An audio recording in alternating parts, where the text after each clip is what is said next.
आज आपल्याकडे महेश चौगुले यांची एक छोटी पण काय म्हणतात त्याला खूप खोलवर विचार करायला लावणारी कविता आहे. शीर्षक आहे माऊली. ही कविता आपल्या श्रोतांमध्ये एका अगदी साध्या प्रतिमेच्या रूपात आली आहे. म्हणजे शीर्षकाच्या बाजूला झेंडूची फुलं, अगदी एखाद्या देव्हाऱ्यातल्या प्रतिमेसारखी.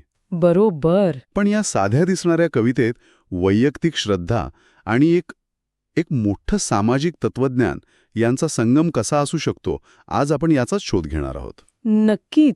आणि सुरुवातच माऊली या शब्दाने होते, जो मला वाटतं या कवितेचा आत्मा आहे. अगदी. माऊली म्हणजे आई, पण इथे हा शब्द विठ्ठलासाठी, एका पुरुष देवतेसाठी वापरला आहे. ही गोष्ट वाटते तितकी साधी नाहीये. अच्छा. यात एक मोठं तत्वज्ञान आणि एका परंपरेचा, खरं तर क्रांतिकारी विचार दडलेला आहे. चला तोच उलगडून पाहूया. कवितेची सुरुवातच इतकी थेट आणि इतकी वैयक्तिक आहे की ती काळजाला भिडते. तुझे नाव घेता रे मी आलो या पंढरी. यात कोणतीही प्रस्तावना नाहीये, कोणतीही अलंकारिक भाषा नाहीये. असं वाटतंय की एक भक्त धावत पळत देवाच्या दारात पोहोचलाय आणि दम टाकत सांगतोय हो की हे बघ, तुझं नाव घेत घेत मी आलोच. बरोबर. आणि इथे नामस्मरण म्हणजे देवाचं नाव घेणं ही केवळ एक क्रिया नाहीये. वारकरी परंपरेत नामस्मरणाला एक शक्ती मानलं गेलंय. शक्ती? हो. ते फक्त तोंडानं जपायचं नसतं. ते तुम्हाला शारीरिक आणि मानसिक अंतर कापायला मदत करतं. कवी इथे हेच सांगतोय की पंढरपूरला पोचण्याची ताकद त्याला कुठून मिळाली, तर ती देवाच्या नावातून मिळाली. म्हणजे हा प्रवास फक्त पायांचा नाही. अगदी नाही. तो एका भावनेचा, एका श्रद्धेचा प्रवास आहे. आणि त्या प्रवासाचं इंधन म्हणजे देवाचं नाव. आणि पंढरपूरला पोचल्यावर त्याला जे दिसतं ते तर आणखीनच सुंदर आहे. तो म्हणतो, पाहुनी खूप रूप तुझे भाळलो रे मी. भाळलो. हो, हा भाळलो शब्द खूप महत्वाचा वाटतो. तो केवळ आवडलो किंवा छान वाटलं याच्या खूप पलीकडचा आहे. बरोबर. त्यात एक वेड आहे, एक समर्पण आहे. भाळणे म्हणजे स्वतःला विसरून जाणं, समोरच्याच्या रूपावर मोहित होणं. आणि ते रूप कोणतं आहे हे पुढच्या जोडीत स्पष्ट होतं. कर ठेवून कठावरी. तेच. ही विठ्ठलाची तीच प्रसिद्ध मूर्ती आहे जिथे त्याचे हात कमरेवर आहेत. हे रूप म्हणजे फक्त एक सुंदर मूर्ती नाही, ते एक प्रतीक आहे. अच्छा. कमरेवर हात ठेवून उभा असलेला विठ्ठल जणू काही आपल्या भक्ताची वाटच पाहतोय. तो सिंहासनावर बसलेला राजा नाही, तो आपल्यासारखाच आपल्यात मिसळायला तयार असलेला देव आहे. म्हणूनच भक्त त्याच्यावर भाळतो. आणि तो एकटा नाहीये. जोडीला रखुमाई हा उल्लेखही आहे. त्यामुळे ते एक परिपूर्ण असं कौटुंबिक चित्र तयार होतं. हो. पण पुढच्याच ओळीत कवी रखुमाईला म्हणतो, जगज्जननी आई ती विश्वाची रखुमाई. आणि कवितेचं शीर्षक आहे माऊली, जे विठ्ठलासाठी आहे. आता इथे मला एक प्रश्न पडतोय. विचारा. आपण म्हणतोय की देव माऊली आहे, पण त्याच कवितेत रखुमाईला जगज्जननी आई म्हटलं आहे. मग दोघांनाही आई म्हणण्यामागे काही गोंधळ निर्माण होऊ शकतो का, की यात काहीतरी वेगळाच अर्थ दडलाय? खूपच महत्वाचा आणि सुंदर प्रश्न आहे. यात गोंधळ नाहीये, उलट यात एक खूप मोठं तत्वज्ञान आहे. ते कसा? विचार करा, ज्या काळात, ज्या समाजात पुरुष देव म्हणजे राजा, शासक किंवा योद्धा मानला जायचा. बरोबर. त्या काळात वारकरी संतांनी देवाला आई म्हटलं, हे किती क्रांतिकारक असेल. खरंय. या एका शब्दात त्यांनी सत्तेपेक्षा वात्सल्य, भयापेक्षा प्रेम आणि शासनापेक्षा पालनपोषण श्रेष्ठ मानलं.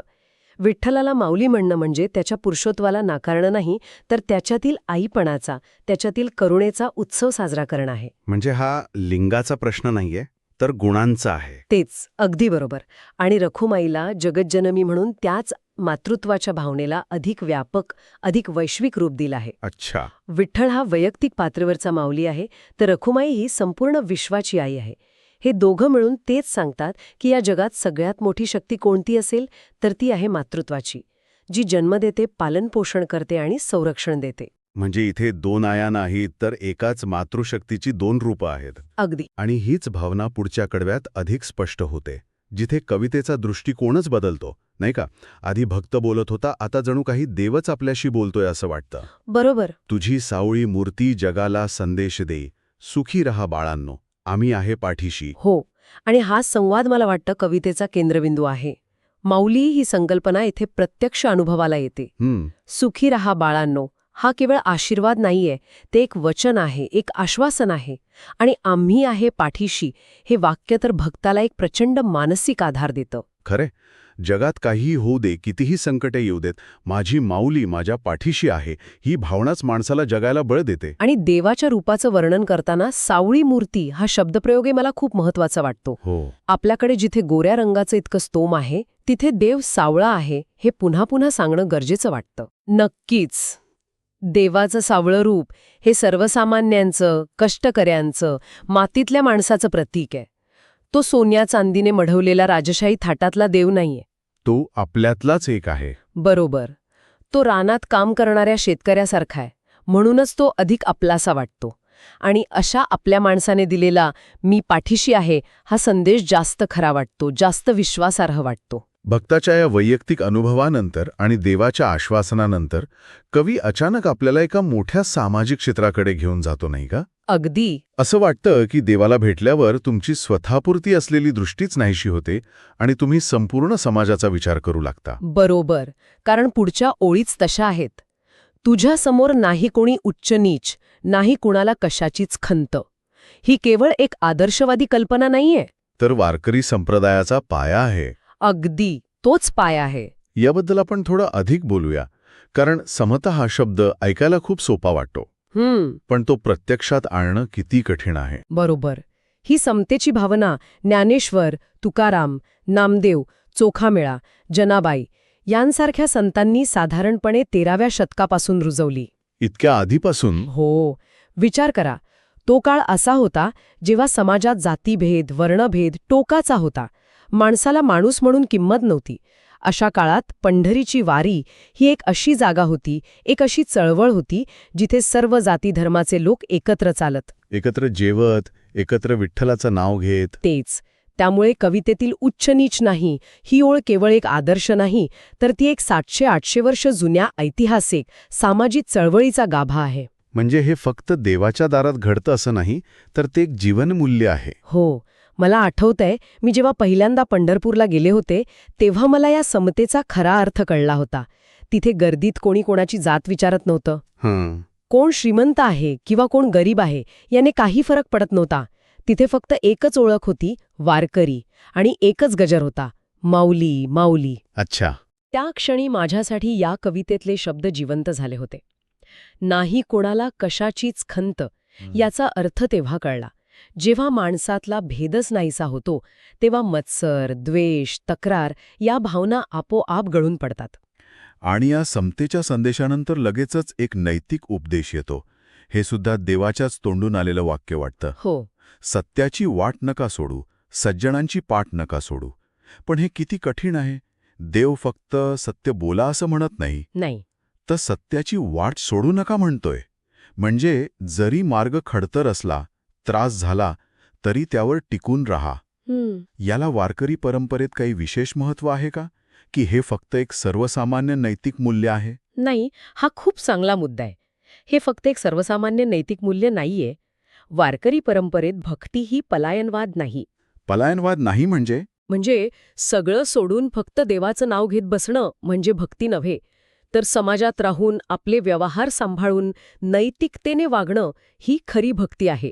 सत्याची वाट चालणं हे एक तप आहे. चांगल्या माणसांची संगत धरणं हे एक साधन आहे. अच्छा. देव तुम्हाला हे सांगतोय की तुमची खरी परीक्षा मंदिरात नाही, तर तुमच्या दैनंदिन जीवनात आहे.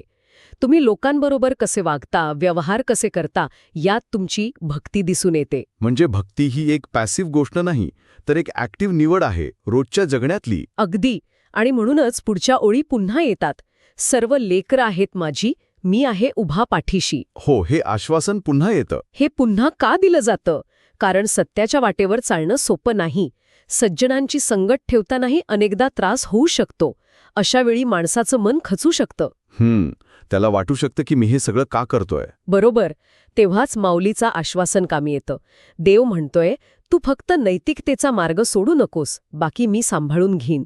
हीच ती माऊलीची माया आहे. अगदी आईसारखे. हो.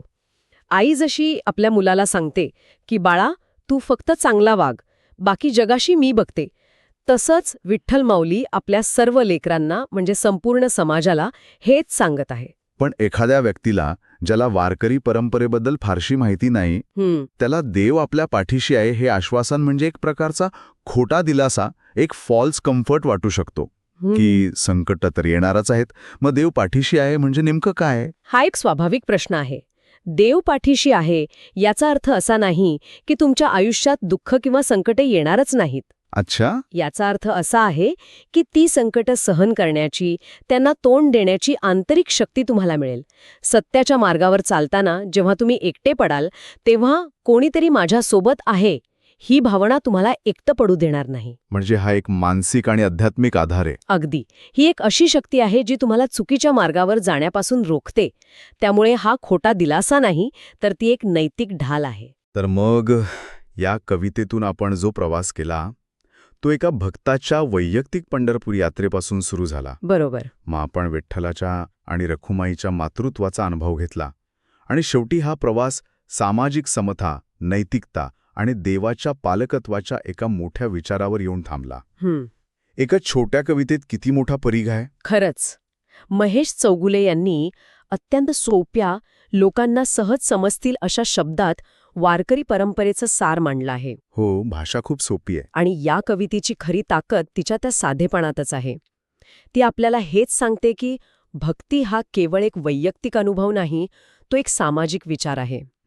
भक्ती म्हणजे मंदिरात जाऊन देवाची पूजा करणे एवढंच नाही, तर मंदिरातून बाहेर आल्यावर प्रत्येक माणसात त्याच देवाला पाहणे. माऊली ही केवळ विठ्ठलाला दिलेली उपाधी नाही, तर ते एक तत्वज्ञान आहे. सगळ्यांना समान मानणारं, सगळ्यांची काळजी घेणारं आणि सगळ्यांना नैतिकतेने जगायला शिकवणारं. समारोप करताना एक विचार मनात येतोय. या कवितेत म्हटलं आहे की देवाच्या दारात कोणीही उच्च नीच नाही. हा विचार जर आपण आपल्या दैनंदिन जीवनात, म्हणजे आपल्या कामाच्या ठिकाणी, आपल्या मित्रमैत्रिणींमध्ये, आपल्या सामाजिक संबंधांमध्ये, अगदी आपल्या घरातही पूर्णपणे उतरवायचं ठरवला, तर आपल्याला सगळ्यात आधी स्वतःच्या मनातल्या कोणत्या विचारांना किंवा पूर्वग्रहांना बाजूला सारावं लागेल. कारण समता बाहेरून लादता येत नाही, ती आतून यावी लागते. बिलकुल. यावर विचार करायला नक्कीच जागा आहे.